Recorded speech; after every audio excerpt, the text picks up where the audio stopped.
ರಾಜ್ಯದಲ್ಲಿ ಒಂದ್ ಕಡೆ ಮಳೆರಾಯ ಅಬ್ಬರಿಸಿ ಬೊಬ್ಬೆಯುತ್ತಿದ್ರೆ ಮತ್ತೊಂದು ಕಡೆ ಅಧಿಕಾರಿಗಳ ನಿರ್ಲಕ್ಷ್ಯದಿಂದ ರೈತರು ಪರದಾಡುವಂತಾಗಿದೆ. ಹಾಗಾದ್ರೆ ಅಧಿಕಾರಿಗಳ ಎಡವಟ್ಟೇನು, ರೈತರು ಯಾವ ಕಾರಣಕ್ಕಾಗಿ ಪರದಾಡುವಂತಾಗಿದೆ, ಈ ಕುರಿತ ಡೀಟೇಲ್ಸ್ ಇಲ್ಲಿದೆ, ನೀವೇ ನೋಡಿ. ಏತ ನೀರಾವರಿ ಯೋಜನೆಯಿಂದ ಕಂಗಾಲು, ಅಧಿಕಾರಿಗಳ ಎಡವಟ್ಟಿಗೆ ಬೆಳೆಗಳು ಜಲಾವೃತ. ತುಂಬಿದ ಕೆರೆಯ ನೀರಿನಿಂದ ಜಲಾವೃತಗೊಂಡ ಬೆಳೆ. ಹೌದು, ಇದು ಹಾವೇರಿ ಜಿಲ್ಲೆ ಸವಣೂರು ತಾಲೂಕಿನ ಹತ್ತಿಮತ್ತೂರು ಗ್ರಾಮದ ದೊಡ್ಡ ಕೆರೆಯ ಬಳಿ ಕಂಡುಬಂದ ದೃಶ್ಯ. ಗ್ರಾಮದ ಬಳಿಯೇ 400 ಎಕರೆ ವಿಸ್ತೀರ್ಣ ಬೃಹತ್ ಕೆರೆ ಇದೆ. ಮಳೆಗಾಲದಲ್ಲಿ ಕೆರೆ ತುಂಬಿ ಕ್ರಮೇಣ ಕಡಿಮೆಯಾಗಿತ್ತು. ಮಾಜಿ ಸಿಎಂ ಬಸವರಾಜ ಬೊಮ್ಮಾಯಿ ಸವಣೂರು ಏತ ನೀರಾವರಿ ಯೋಜನೆ ಹಾಗೂ 48 ಕೆರೆ ನೀರು ತುಂಬಿಸುವ ಯೋಜನೆಗೆ ಚಾಲನೆ ನೀಡಿದ್ದರು. ವರದಾ ನದಿಯಿಂದ ಹತ್ತಿಮತ್ತೂರು ಕೆರೆಗೆ ನೀರು, ಅಲ್ಲಿಂದ ಮತ್ತೆ 4-5 ಕೆರೆ ತುಂಬಿಸುವ ಯೋಜನೆ ಇದಾಗಿದ್ದು, ಕೆರೆಯ ಸುತ್ತಮುತ್ತಲಿನ ಜಮೀನುಗಳು ಜಲಾವೃತಗೊಂಡಿವೆ. ಕಳೆದ 3 ವರ್ಷಗಳಿಂದ ಯಾವುದೇ ಒಂದು ಫಸಲು ಸಹ ಕಿತ್ತಿಲ್ಲ. ಎಲ್ಲವೂ ನೀರಿನಲ್ಲಿ ಹೋಮವಾಗಿದೆ. ಸತತ 4 ವರ್ಷಗಳಿಂದ ಅನ್ನದಾತರು ಸಂಕಷ್ಟವನ್ನು ಎದುರಿಸುವಂಥದ್ದು. ಈಗ ನಾನು ಹಾವೇರಿ ಜಿಲ್ಲೆ ಸವಣೂರು ತಾಲೂಕಿನ ಹತ್ತಿಮತ್ತೂರು ಗ್ರಾಮದಲ್ಲಿದ್ದೇನೆ.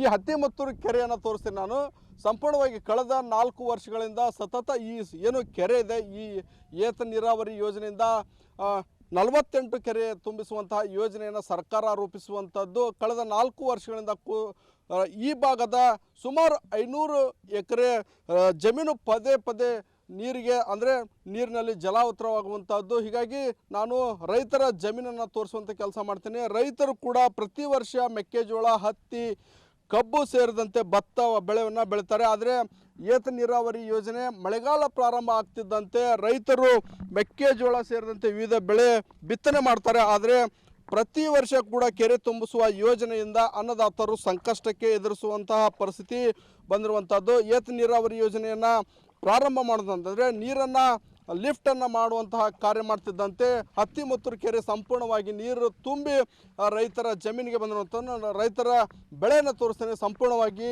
ನೀರು ಎಲ್ಲ ಬೆಳೆಗಳು ಸಂಪೂರ್ಣವಾಗಿ ಜಲಾವೃತಗೊಂಡಿರುವಂಥದ್ದು.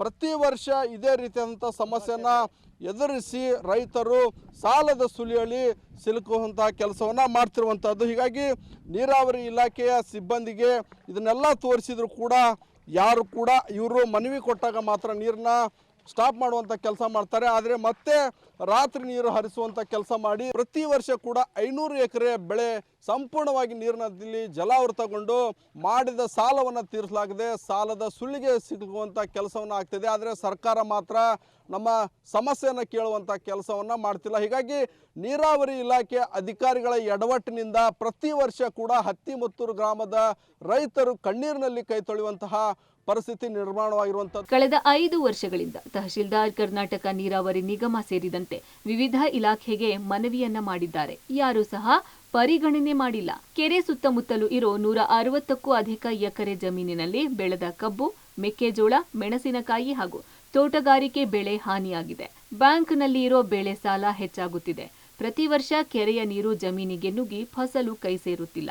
ನೀರಾವರಿ ಇಲಾಖೆ ಎಚ್ಚೆತ್ತು ಕೆರೆಯಲ್ಲಿ ಸಾಮರ್ಥ್ಯ ಇರುವಷ್ಟು ನೀರು ಸಂಗ್ರಹಿಸಬೇಕು, ಕೆರೆಗಳಲ್ಲಿನ ಹೂಳು ಎತ್ತಬೇಕು ಅಂತ ಆಗ್ರಹಿಸಿದ್ದಾರೆ. 4 ವರ್ಷ ಆತ್ರಿ. ಈಗ ಕೆರೆ ನೀರು ಬೆಳೆತಿ ತುಂಬಿಕೊಂಡ್ಬಿಡ್ತೈತಿ, ಬೆಳೆ ಎಲ್ಲ ಸಂಪೂರ್ಣ ನಾಶ ಆಗ್ಬಿಡ್ತೈತಿ. ಇನ್ನೂರು ಯಾವ ಪರಿಹಾರ ಎಲ್ಲ ಏನಿಲ್ರಿ. ಅಧಿಕಾರಿಗಳು ಬರ್ತಾರ್ರಿ, ಪ್ರತಿ ವರ್ಷನೂ ಬರ್ತಾರ್ರಿ, ನೋಡ್ತಾರ್ರಿ, ಹೋಗ್ತಾರೆ. ಇದುವರೆಗೂ 1 ರೂಪಾಯಿನೂ ಪರಿಹಾರ ಬಂದಿಲ್ರಿ. 4 ವರ್ಷ ಆತ್ರಿ ಈಗ ಸತತವಾಗಿ ಹಿಂಗ ಅಂತ. ಇರೋದ 3 ಎಕರೆ 4 ಎಕರೆ ಅದಾವ್ರಿ ಸರ್. ವರ್ಷ 4 ವರ್ಷ ಆತ್ರಿ ನೀರು ಬರಾಕಂತದ್ದು.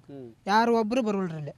ಬರ್ತಾರ್ರಿ, ಹೋಗ್ತಾರೆ. ಸಾಲ ಮಾಡಿ ನಾವು ಹೊಲ ಬಿತ್ತಬೇಕ್ರಿ, ಬ್ಯಾಂಕ್ನವ್ರು ಇದು ಸಾಲ ಕಟ್ರಿ ಅಂತಂದು ಬರ್ತಾರೆ. ಒಟ್ನಲ್ಲಿ 5 ವರ್ಷಗಳಿಂದ ಅನ್ನದಾತರಿಗೆ ಈ ಸಮಸ್ಯೆ ಇದೆ. ಇನ್ನಾದರೂ ನೀರಾವರಿ ಇಲಾಖೆ, ಜಿಲ್ಲಾಡಳಿತ ನೊಂದ ರೈತರಿಗೆ ಸಮಸ್ಯೆ ಬಗೆಹರಿಸಬೇಕಿದೆ. ಇಲ್ಲವಾದರೆ ಮುಂದಿನ ದಿನಗಳಲ್ಲಿ ಉಗ್ರವಾದ ಹೋರಾಟದ ಎಚ್ಚರಿಕೆ ಹಾಕಿದ್ದಾರೆ. Fakirayya, public TV, Haveri.